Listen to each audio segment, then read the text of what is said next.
agora está ligado. Nós temos estudado com os irmãos acerca dos atributos de Deus, ou seja, a pessoa de Deus. Nós vimos alguns atributos que são somente de Deus, ou seja, que homem algum ou anjo sequer pode ter, como a imutabilidade. Deus, ele é um Deus imutável, ele não muda. Nós vimos também que nosso Deus, ele é um Deus onisciente. Ele conhece a cada um de nós, ele conhece a nossa pessoa, ele conhece a nossa mente, ele sabe tudo o que nós fazemos, a intenção e a motivação de cada um de nós. E nós vimos também que Deus, ele é um Deus onipotente. Todos esses atributos são exclusivos de Deus. Eu quero estar estudando agora com os irmãos a respeito da santidade de Deus. A santidade de Deus é um atributo que é dele, e é um atributo também que ele imprimiu no ser humano, quando ele fez cada um de nós, como a bondade, como o amor. É claro que nós não podemos ter no grau que Deus tem, que é somente ele que tem o extremo de tudo, mas em um grau menor, ele deu a cada ser humano. E para estudar a respeito da santidade de Deus, eu quero convidar nossos irmãos para abrir as suas Bíblias, em Isaías capítulo 6. Isaías capítulo 6.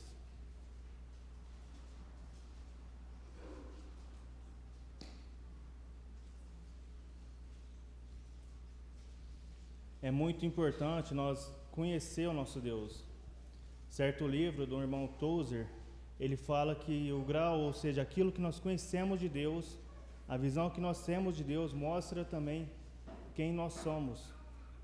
Nós vemos que muitas teologias têm pregado de um Deus pequeno, um Jesus que faz somente a nossa vontade, um Jesus que é o centro, ou seja, melhor falando, nós que somos centro do coração de Deus.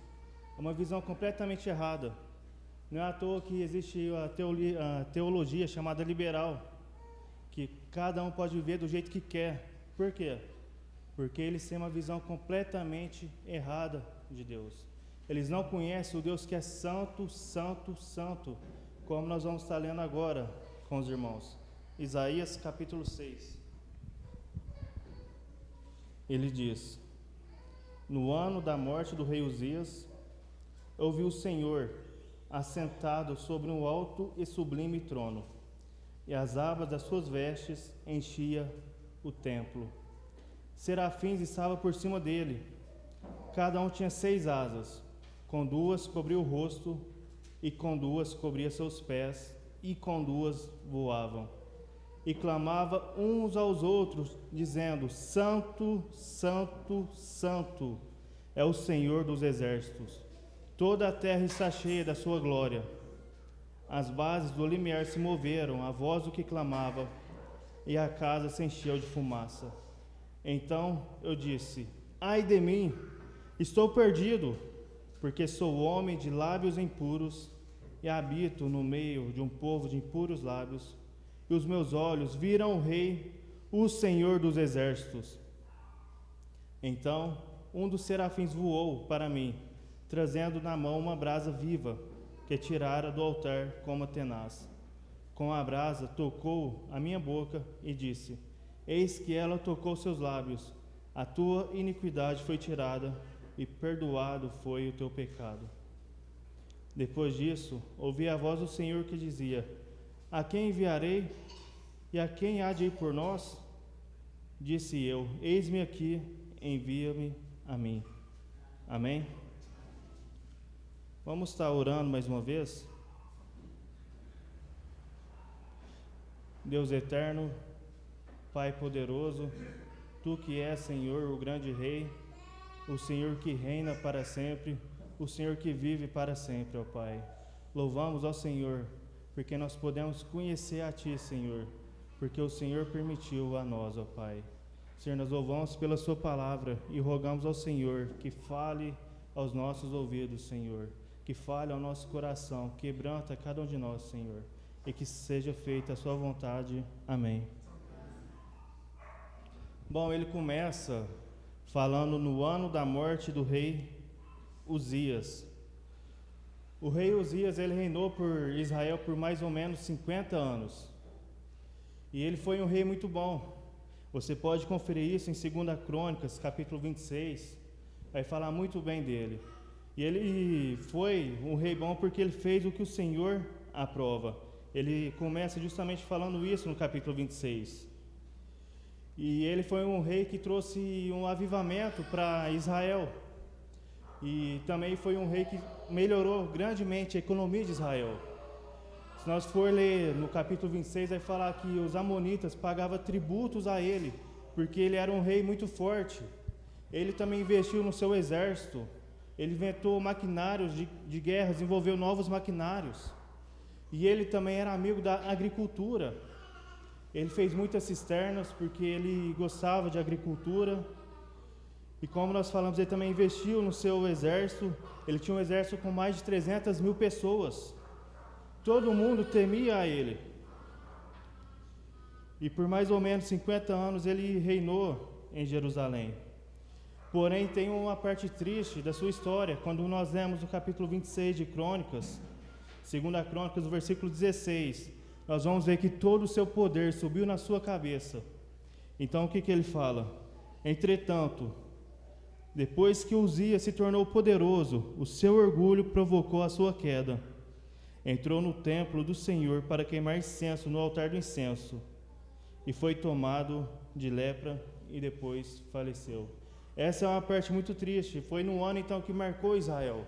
Por isso que Isaías ele começa falando no ano em que morreu o rei Uzias. Imagina só como ficou Israel nesse ano. Quando eles perdem o seu rei, um rei vitorioso, um rei que era vitorioso na guerra, um rei que levantou a economia, um rei que dava muita segurança para o seu povo. De repente ele morre. Todo mundo fica apavorado. Como agora que vai ser? Será se o próximo rei vai ser um rei bom? Será se nós vamos continuar vitoriosos na guerra? Será se esse próximo rei não vai pôr cargas pesadas sobre nós? Será se ele não vai levantar os impostos? Eles estavam completamente com medo, apavorados por causa disso. Então foi justamente nesse ano, Isaías ele começa falando, no ano em que morreu o rei Uzias. Eu vi o Senhor assentado sobre um alto e sublime trono, e as abas das suas vestes enchia o trono. O que ele está falando? No ano em que morreu o rei Uzias, eu vi o Senhor assentado sobre um alto e sublime trono. Aqui a palavra para Senhor quer dizer Adonai, rei dos reis. O que ele está falando? Que no ano em que todo mundo estava apavorado, eu vi o Adonai, o Rei dos Reis, o Senhor Todo-Poderoso, sentado no alto e sublime trono. No ano em que um rei bom morreu, eu vi um rei que reina para sempre. Eu vi um rei todo-poderoso, que o seu reino não tem fim. Um rei que é imutável, como nós falamos, seu atributo, algum tempo atrás. Então não precisava deles ter medo, porque o Rei dos Reis está vivo. O Rei dos Reis não morre, o Rei dos Reis é imutável. Ele é poderoso, não tinha nenhum motivo para eles ficarem apavorados. Foi assim que ele começou falando. Esse rei, ele assenta sobre um alto e sublime trono, um trono elevado, um trono que está acima de tudo, porque o nosso rei é poderoso, porque o nosso rei é grande. E ele continua falando, e as abas das suas vestes enchia o templo. Eu lembro do nosso irmão Warren, há um bom tempo atrás, falando sobre esse texto. E quando ele fala nesse versículo, ele fala, as abas das suas vestes enchia o templo. Ele deu o exemplo da rainha Elizabeth, quando ela foi numa capela. E ela então chega, ela desce do seu carro, e as suas vestes eram toda grande, as abas eram enormes. E vinha pessoas para arrumar as abas das suas vestes. Por quê? Isso mostrava o poder dela. E nessa época não era diferente. Quanto maior as abas do rei, isso significava que mais poderoso ele era. E o nosso Deus é o Rei dos Reis. Então as abas das suas vestes enchia todo o templo, mostrando o tamanho do poder que é o nosso Deus.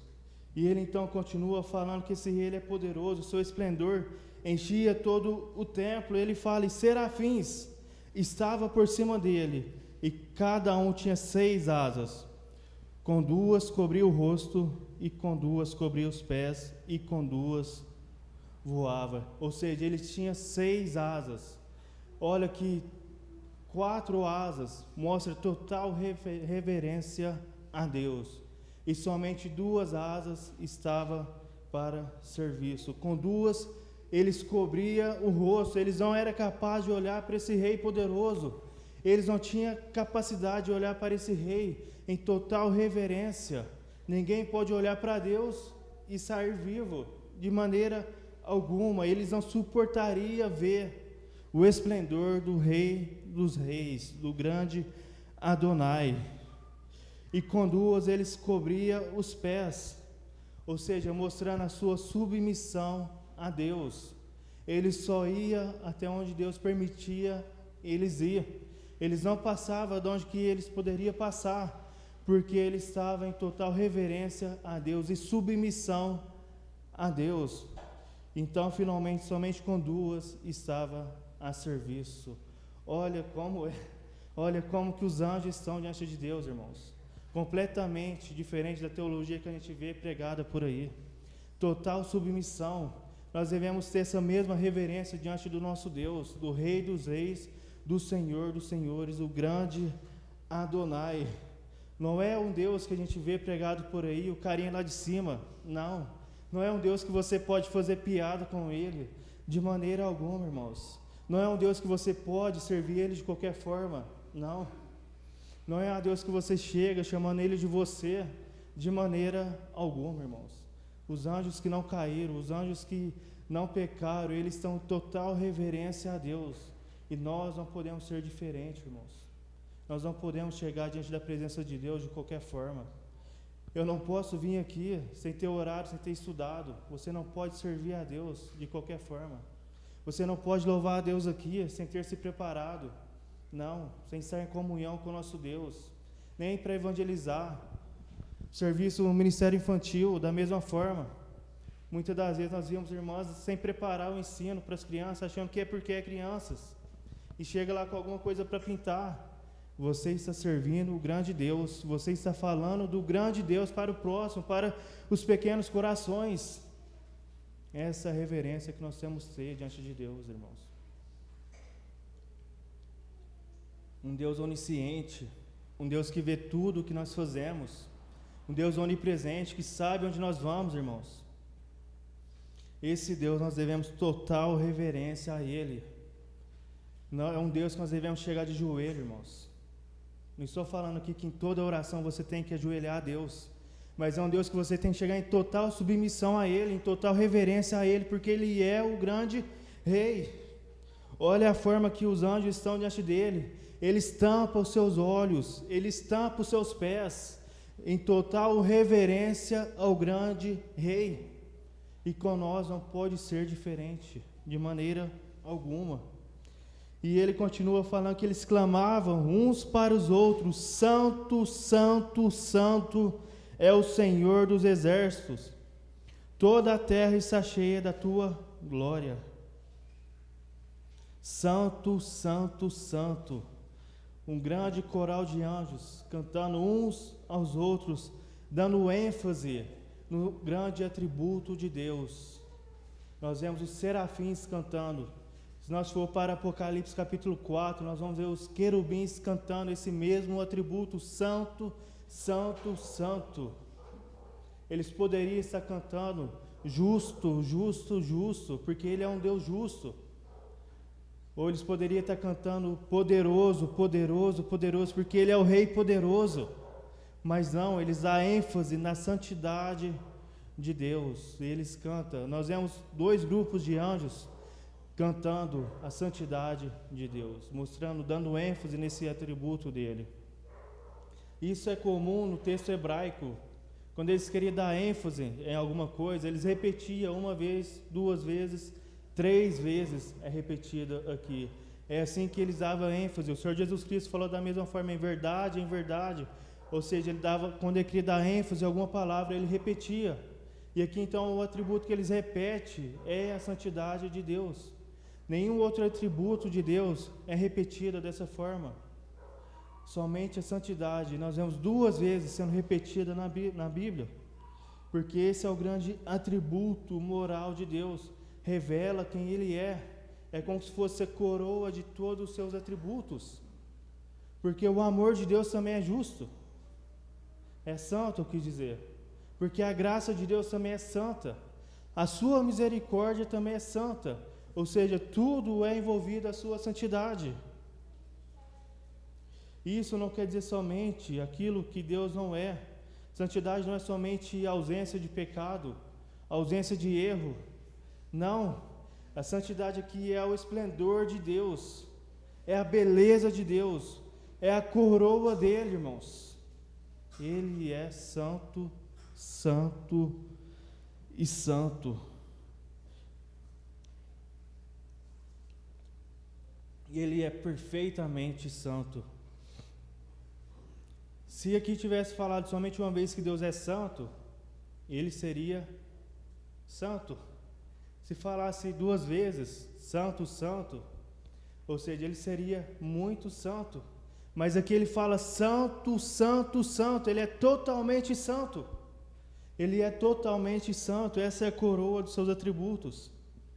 Enquanto os anjos eles cantavam a Deus a sua santidade, exaltando a beleza da sua santidade, o versículo ele continua falando: e as bases do limiar se moveram, a voz do que eles clamavam, e a casa se encheu de fumaça.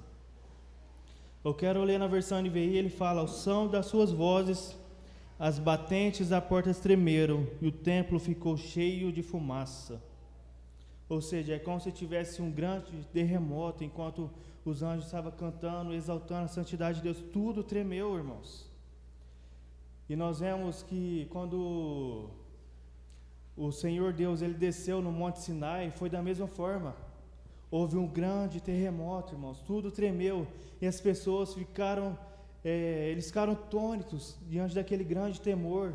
E nós vemos que desceu fogo dos céus, irmãos, tudo mostrando o como o nosso Deus é santo. E aqui não é diferente, irmãos, não é. E a casa então se encheu de fumaça, mostrando que todo aquele templo estava cheio da presença de Deus. Em Êxodo 40, quando fala da mesma forma. E a realidade é que aquela fumaça também não deixava Isaías ver a Deus. Isaías, na realidade, ele só viu a glória de Deus. E João fala que ninguém pode ver a Deus. E se você for para João 14, vai falar que Isaías, ele viu o Senhor Jesus Cristo, ele viu a glória de Deus.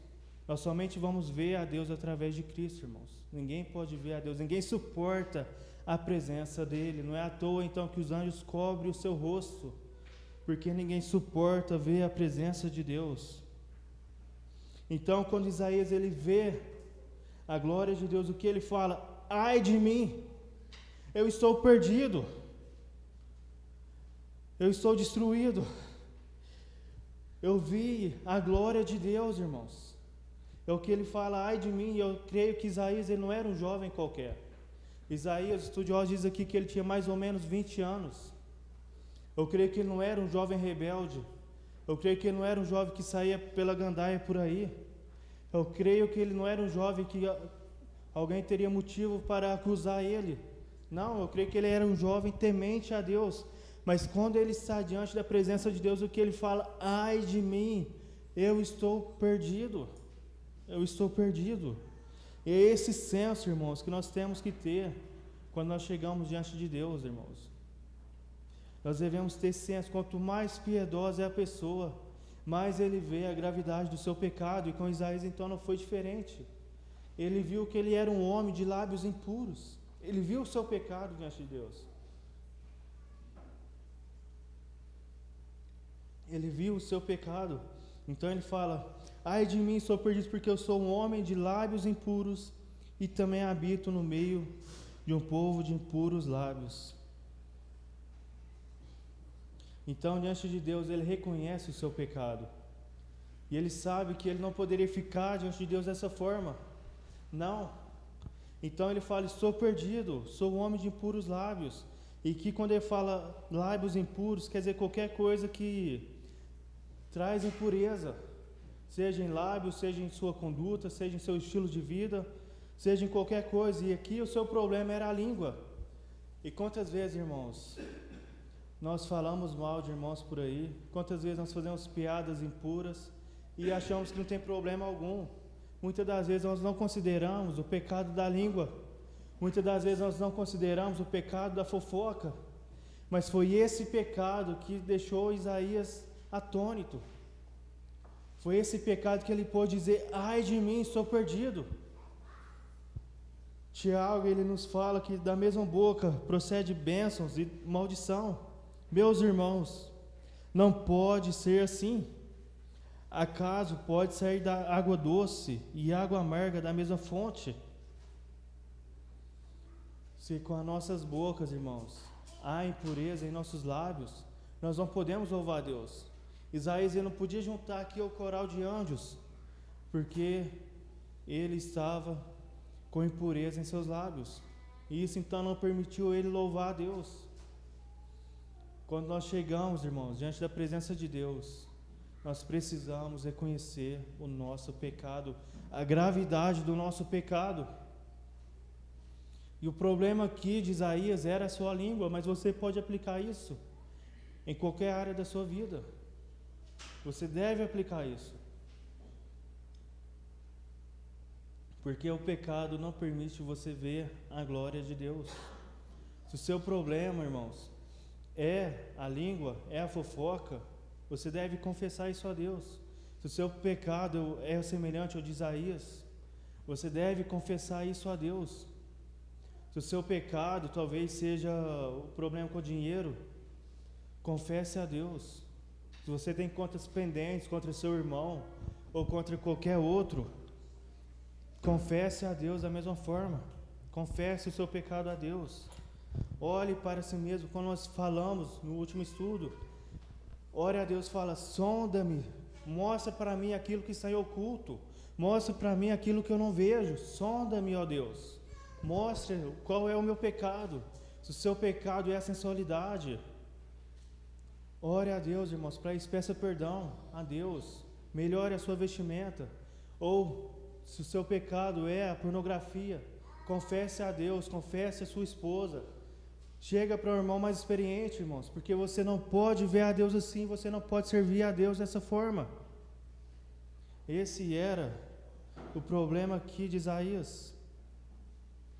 O caso específico dele era a língua. Então, o que ele continua falando aqui? Então um dos serafins voou para mim, trazendo na mão uma brasa viva, que tirara do altar como tenaz. E com a brasa tocou a minha boca e disse: eis que ela tocou os seus lábios, e a tua iniquidade foi tirada, e perdoado foi o teu pecado. Irmãos, que versículo maravilhoso.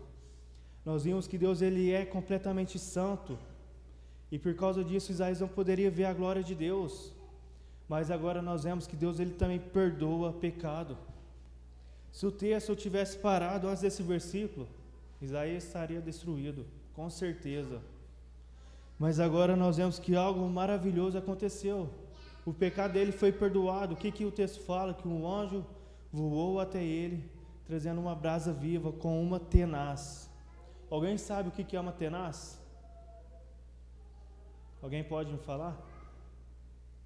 Uma tenaz. Pode falar. Isso.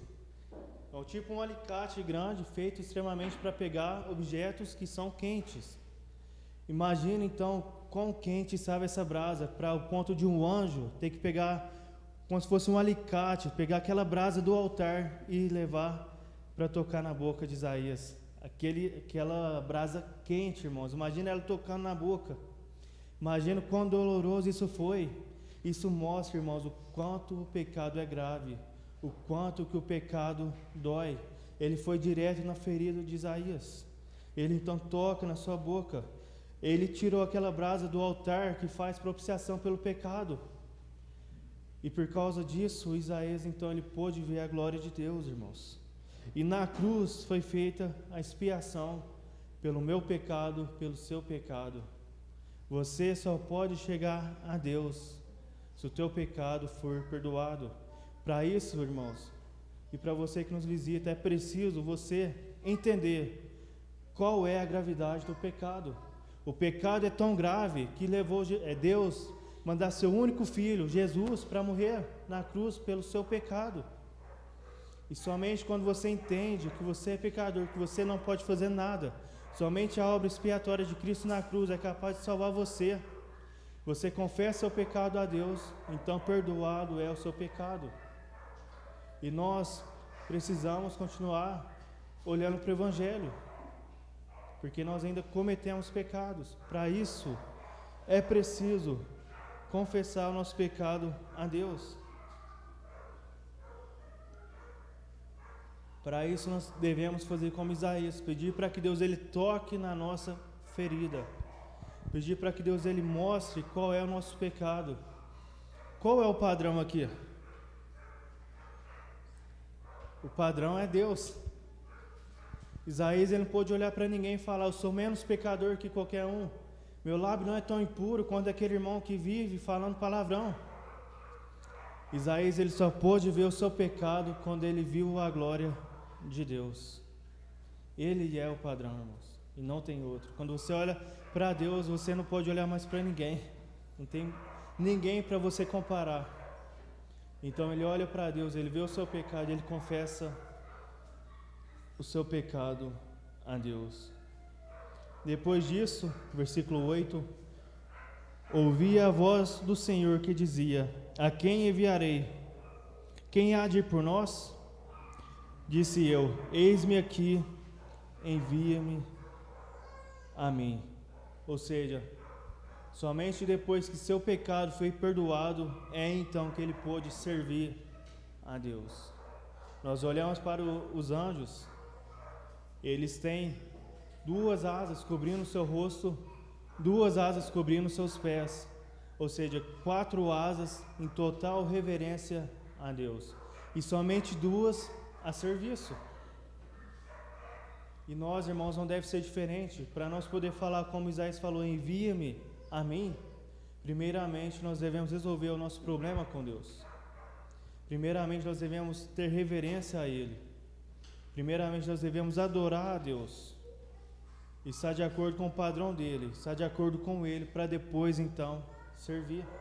Somente depois que seu pecado foi perdoado, Isaías então pôde servir a Deus. Isso mostra, irmão, quão sério deve ser o nosso serviço a Deus. Como nós falamos, o serviço a Ele não deve ser feito de qualquer forma, porque Ele é o Deus que é santo, santo, santo. E todos nós, irmãos, temos pelo menos um serviço a fazer. Ele fala: eis-me aqui, envia-me a mim. Isaías ele tinha uma mensagem completamente difícil para transmitir. Ele tinha a mensagem do Evangelho para transmitir um povo que era de coração duro, um povo que não queria ouvir esse Evangelho, mas Deus ele capacita a ele, e é o mesmo Deus que capacita nós quando Ele envia nós para pregar o Evangelho. O ID ele é para todo mundo. Você deve pregar o Evangelho de Deus no seu serviço, você deve pregar o Evangelho de Deus na sua escola, onde você estuda, aos seus vizinhos. Pode ser que você não tenha o dom de dar um estudo, mas você deve fazer o convite às pessoas e assim servir a Deus. E nós também devemos, irmãos, quando nós falamos eis-me aqui a Deus, nós devemos servir a Ele com os nossos dons. Nós não podemos ocultar o talento que Deus deu a cada um de nós. Lembra o quão grande é esse rei, lembra o quão grande é esse Deus poderoso. Então quando Ele vir aqui, Ele vai prestar conta. Nós não podemos ocultar o nosso talento. Então nós não podemos ser cristãos que não saibam qual dom nós temos. Nós devemos procurar descobrir o nosso dom e fazer e servir a Deus em total reverência a Ele, porque o nosso Deus ele é santo e nós devemos servir Ele em santidade, irmãos. Nós devemos ser santo porque Ele é santo, assim diz o Senhor. Nós então possamos, irmãos, estar servindo o nosso Deus em total reverência e submissão a Ele. Amém?